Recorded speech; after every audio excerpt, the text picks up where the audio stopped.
India speaks daily को subscribe करें, उसके बेल आइकन को ज़रूर दबाएं यदि आपको इसकी पत्रकारिता पसंद हो। धन्यवाद।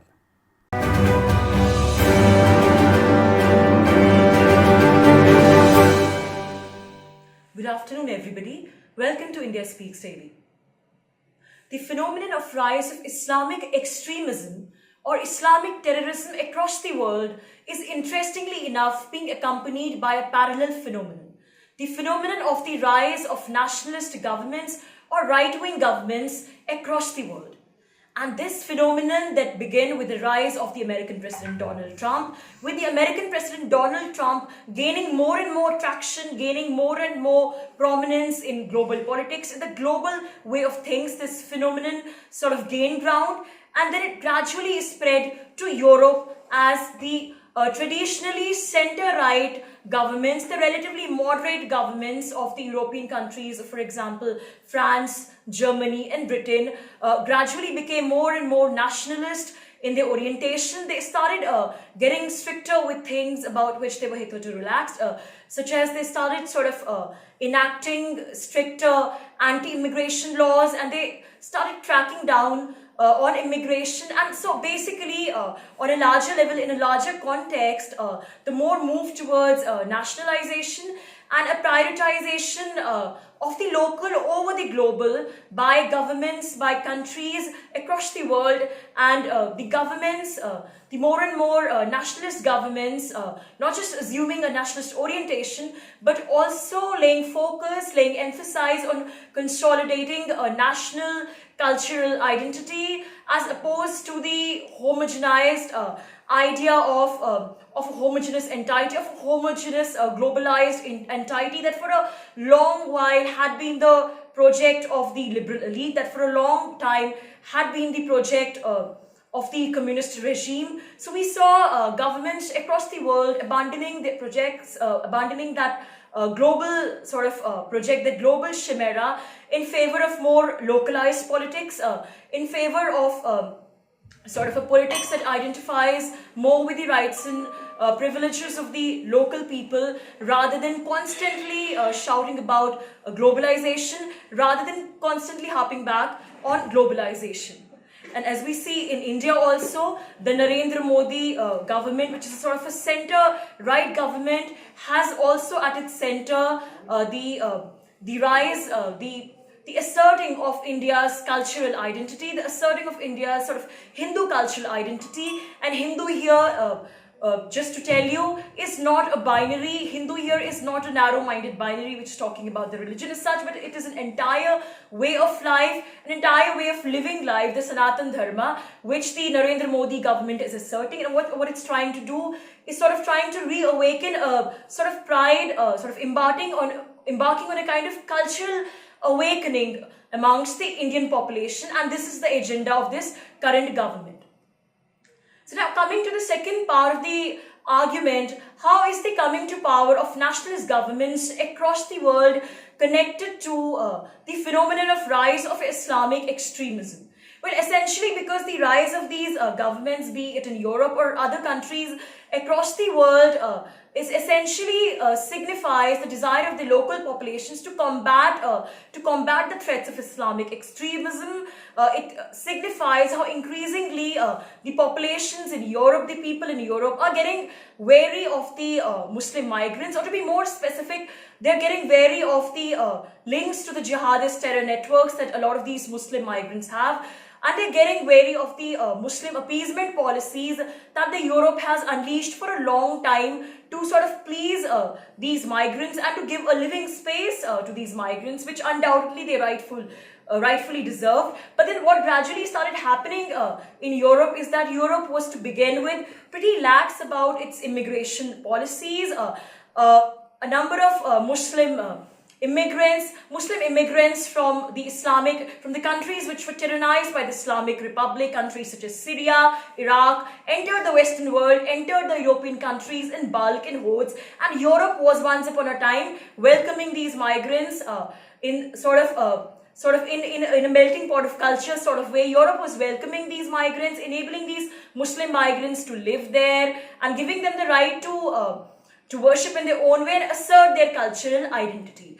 However, in the case of Europe, this certainly backfired, as underground jihadist networks found prominence in Europe, and jihadist ideologies of Islamic extremism gained traction in Europe and led to a number of incidents, an alarming rise in the number of incidents across Europe related to Islamic terror attacks, and be it in countries like France, Germany, or Belgium. We all remember the gruesome attack in Brussels. All these countries, as they struggled with the reality of Islamic terror attacks, then the reality of welcoming Muslim migrants unabatedly dawned onto them, and they realized that it is indeed now so important to actually have a strict policy on immigration. And therefore, over the past couple of years, things in Europe have drastically changed. Governments in countries like France, Britain, and Germany are more stricter towards allowing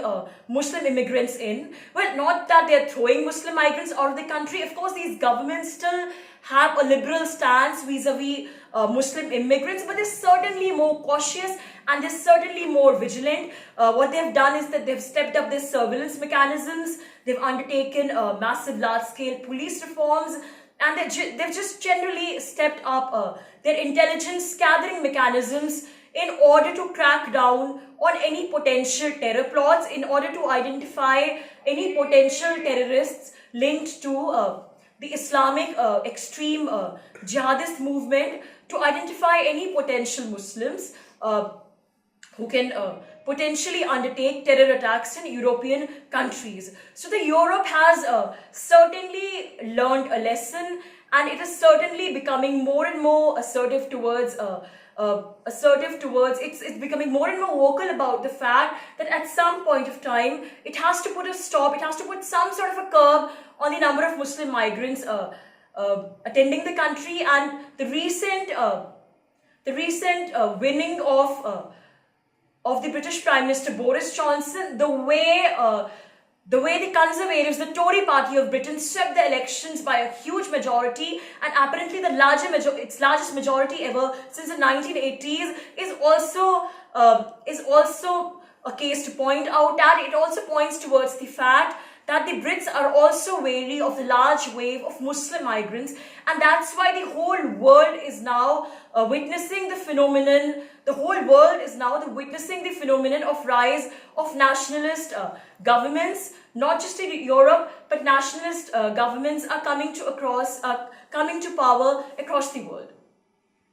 And what is also happening is that countries are now also engaging in mutual cooperation. Countries across continents are engaging in mutual cooperation and cooperating in fields of strengthening the fight against global terrorism, and undertaking large-scale cooperation measures in mutual intelligence sharing, and in generally just stepping up their surveillance mechanisms in order to foil any potential Islamic terror plots and attacks. And of course, a case in point is the recent visit of German Chancellor Angela Merkel to India, the visit that took place in the recent past. And India and Germany during this visit pledged to strengthen their fight against global terrorism together, and they also pledged to sort of strengthen their mutual intelligence sharing mechanism in order to sort of identify and foil any terrorist plots. And when Indian Prime Minister Narendra Modi went to Houston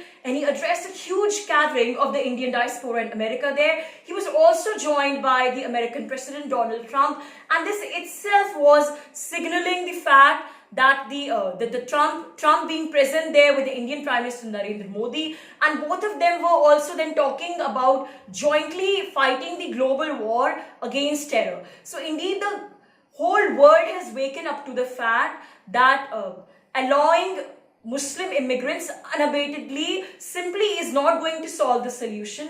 It simply is not going to end the crisis, and the crisis of Islamic terrorism is only going to increase and get aggravated further unless and until all the countries across the world sort of cohesively form some kind of policy and cohesively undertake some sort of measures to sort of to push down the Islamic jihadist movement. And this is not going to be possible unless and until the situation of Islamic extremism in the Middle Eastern countries. The situation of Islamic extremism in Islamic countries is tackled, and these Islamic extremists are given some sort of a lesson by other countries that no, this is not cool. This is not just the way. You cannot function. You cannot go you cannot go around destroying the lives of your own people as well as the lives of people all around the world. And therefore, this is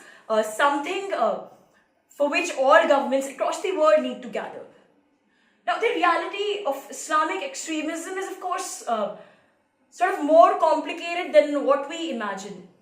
In Britain, for example, let's take the example of Britain. So when Britain started welcoming Muslim migrants, then Britain was very lax. It was very relaxed towards the Muslim migrant families, and Britain is still home to a large number of Muslim immigrants who are allowed to practice their culture freely. But then what began to happen, that in the garb of asserting their cultural identity, in the garb of practicing their culture freely, these Muslim immigrant families began to assert the dogmatic and the fundamentalist elements of Islam by, in a way, for example, trying to control their own daughters in order to prevent them from being westernized. So there were huge instances of honor killings of these young Muslim women by their own families, something which took the Britain by storm. And Britain at that point of time quite did not know how to react to this when Muslim families were indulging in honor killings of their own daughters in order to save the fundamentalist elements of Islamic culture. Now, what was also happening simultaneously along with these honor killings was that a lot of Muslim men increasingly were seen to be involved in sexual crimes against women. An increasing number of Muslim men in Britain and in other European countries got involved in sexual crimes against women. Now, this coupled with the Islamic extremism, the elements of Islamic extremism, and the rising terror attacks plotted by the Islamic extremists led to what is known as Islamophobia in Britain and other European countries, or essentially the irrational feeling of suspicion and hatred towards all Muslims. And this Islamophobia then in turn, of course, also led to hate killings of Muslims all across Europe. So this in turn became a vicious circle wherein the terror attacks being plotted by the Muslims led to Islamophobia, and this sort of led to a panic situation in the entire Europe. But let's not forget that the prime cause of Islamophobia was in first place the jihadist element of Islam, the jihadist character of Islam, and which is something which has always remained problematic with Islam. And it is very difficult to sort of get rid of this jihadist element unless and until you put some sort of a curb, you bring some sort of policy in place to put a curb on the number of Muslim migrants entering your country. Now, of course, so there are two extremes to this situation. On the one end of the spectrum, we see European countries, very moderate in the beginning, welcoming Muslims, allowing them to practice their culture, allowing them to intermingle with the local society, but gradually they were themselves shocked to the kind of results that their liberal approach brought. And on the other hand of the spectrum, we have an extreme case like China, for example, a country like China, which in a bid to prevent its Muslims from radicalization ever is torturing them, is putting them in concentration camps so that they never become radicalized ever. Now, this is of course the other end of the extreme and certainly not desirable, but it points towards a trend, and the trend is that the world over, the governments are now getting wary of Islamic extremism, and of course within the rubric of their own political systems, within the framework of their own political systems, they're trying to find a solution to this crisis. Now, India, of course, follows a moderate path, and keeping in sync with the pluralistic ethos of Indian society, India doesn't really sort of clamp down on Muslims, and India has a number of Muslim citizens, a large majority of whom do not have any jihadist elements, any jihadist tendencies,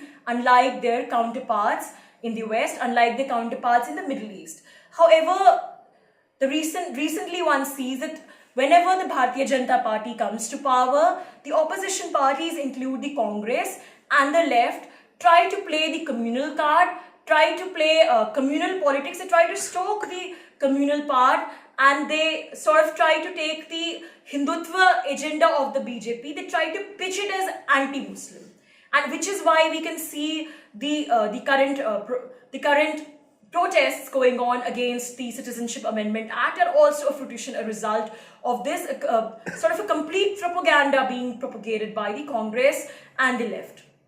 But India is firmly standing its ground, and so the final point here is to make is that the world at large has now finally realized the threat posed by Islamic extremism, the threat posed by Islamic terrorism, and therefore more and more nationalist governments are coming to power across the world, and citizens want these governments to sort of reassert their cultural identities, to sort of reinforce their cultural identities, and these governments are becoming very vocal about the fact that India, for example, is becoming very vocal about the fact that people, irrespective of their religion, caste, creed, gender, are of course welcome in India. Irrespective of their religion, people are welcome to live in India, but what they cannot do is that they cannot run an agenda of hatred here. What they cannot do is that they cannot afford to harbor negative sentiments